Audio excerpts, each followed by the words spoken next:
वक्फ कानून के नाम पर आंसू बहाने वाले और अपनी छाती पीटने वालों ने सुप्रीम कोर्ट का रुख किया था। सबसे पहले वहीं से खबर बताता हूं। वक्फ कानून का विरोध करने की जैसे रेस लगी हुई, सारे नेता खुद को मुसलमानों का सबसे बड़ा हितैषी दिखाने के लिए सबसे पहले भागे भागे सुप्रीम कोर्ट गए कि अरे बॉस कुछ कीजिए, रोकिए इसको।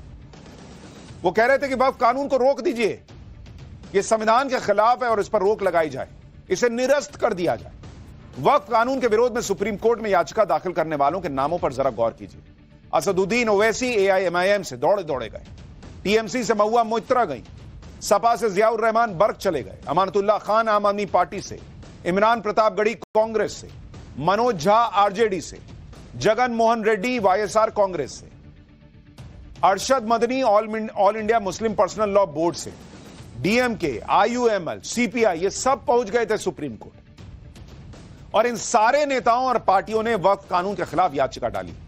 कपिल सिब्बल और अभिषेक मनु सिंघवी जैसे बड़े बड़े वकीलों ने सुप्रीम कोर्ट में इनकी तरफ से आज दलीलें पेश की। वक्फ कानून को लेकर सुप्रीम कोर्ट में क्या क्या हुआ, आज उसकी एक एक डिटेल आपके सामने रखने जा रहा हूं। इंडी गठबंधन की जो पार्टियां बड़ी उम्मीद के साथ पीएम मोदी के वक्फ कानून को लेकर सुप्रीम कोर्ट गई थी कि भाई आज ही सुप्रीम कोर्ट खत्म कर देगा इसको, कि रोको इसको, नहीं हो सकता है, इन्हें बड़ा तगड़ा झटका लग गया।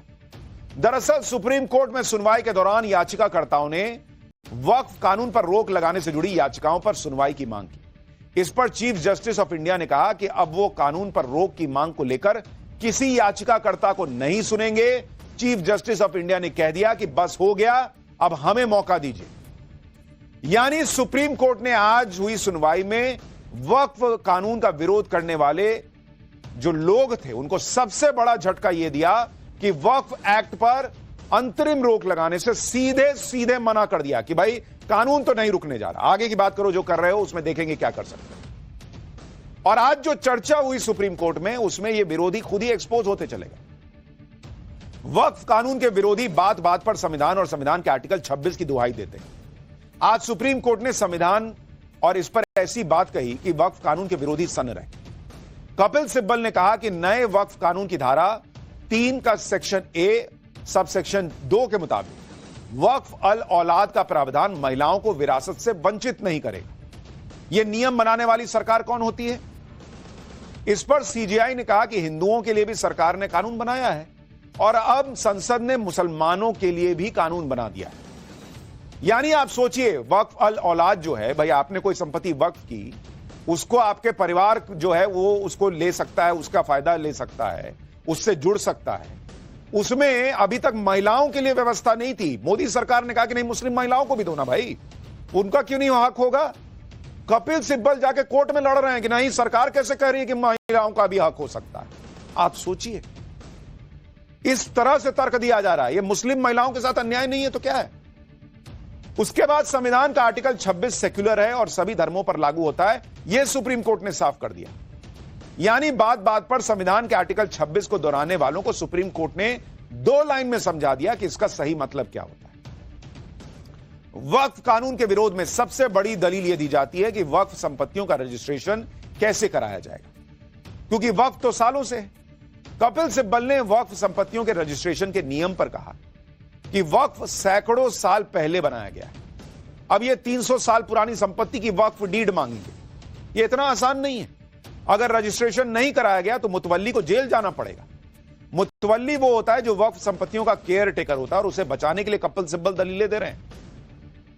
वो कह रहे हैं कि भाई मुतवल्ली को जेल मत भेजो, जबकि सबसे ज्यादा आरोप लगता है कि भाई मुतवल्ली ने ही इधर उधर गड़बड़ी की है और गरीब मुसलमानों का हक छीना हुआ है। कपिल सिब्बल कह रहे हैं कि उसको जेल क्यों भेजना है भाई? कपिल सिब्बल की दलील पर सरकार की तरफ से पेश हुए वकील तुषार मेहता ने कहा कि 1923 से ही वक्फ का रजिस्ट्रेशन अनिवार्य है, यहां तक कि वक्फ बाय यूजर को भी बिना रजिस्ट्रेशन के मान्यता नहीं दी जा सकती। 1995 के अधिनियम में भी इस प्रावधान का पालन किया गया है।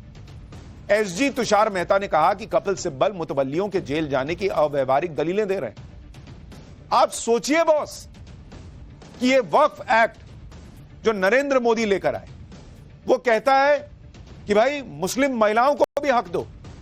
कपिल सिब्बल जाके लड़ रहे हैं कि नहीं, महिलाओं को आपने कैसे डाल दिया, सरकार कैसे कर रही है। वो कह रहा है एक्ट कि अगर गड़बड़ी मुतवल्ली कर रहा है तो मुतवल्ली को जेल में डालो। कपिल सिब्बल जाके लड़ रहे हैं कि अगर गलती कर रहा है तो जेल में डाल दीजिएगा। क्या? अरे बॉस, तो जेल में नहीं डालिएगा तो कहां डालिएगा?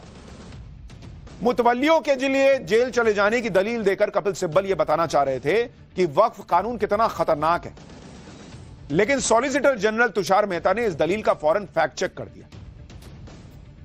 नए कानून में वक्फ बाय यूजर के लिए भी नियम बनाए गए। इस पर भी मुस्लिम संगठनों और कई राजनीतिक दलों ने आपत्ति जताई। आज सुप्रीम कोर्ट में सुनवाई के दौरान अभिषेक मनु सिंघवी ने कहा कि 8 लाख वक्फ संपत्तियों में से 4 लाख संपत्तियां तो वक्फ बाय यूजर हैं। आप सोचिए, जिस वक्फ बाय यूजर को कहा जाता है कि भाई आपने उंगली रख दी, कह दी हमारा हो गया, वैसा हिसाब 4 लाख संपत्तियों पर है। यह खुद अभिषेक मनु सिंघवी कोर्ट में बता रहे हैं। नए कानून के तहत 4 लाख संपत्तियां तो यूं ही चली जाएंगी, वो कह रहे हैं। इस पर चीफ जस्टिस ऑफ इंडिया ने कहा कि हमें बताया गया है कि दिल्ली हाईकोर्ट भी वक्फ की जमीन पर बना है। हम ये नहीं कह रहे कि सभी वक्फ बाय यूजर गलत है, लेकिन यह चिंताजनक है। सुप्रीम कोर्ट ने भी इस पर चिंता जताई।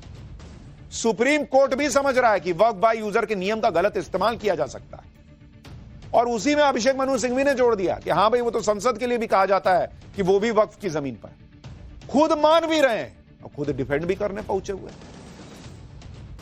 वक्फ कानून के विरोधियों को इस बात से भी आपत्ति है कि वक्फ बोर्ड में गैर मुसलमानों को क्यों शामिल किया जा रहा है। सुनवाई के दौरान कपिल सिब्बल ने सेंट्रल वक्फ काउंसिल में गैर मुसलमानों को शामिल करने का विरोध किया।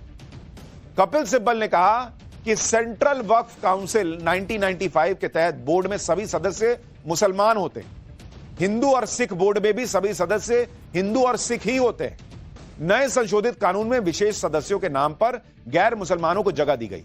यह नया कानून अधिकारों का सीधा उल्लंघन है। इस पर सुप्रीम कोर्ट ने सरकार से पूछा कि वक्फ बोर्ड में 2 गैर मुस्लिम सदस्यों की संख्या न्यूनतम रखी गई है या अधिकतम रखी गई।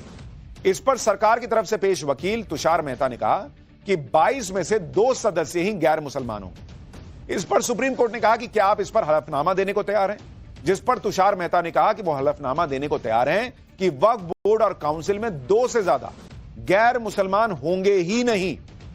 सरकार कह रही है भाई हलफनामा दे देंगे कोर्ट में, बोलिए और क्या चाहिए।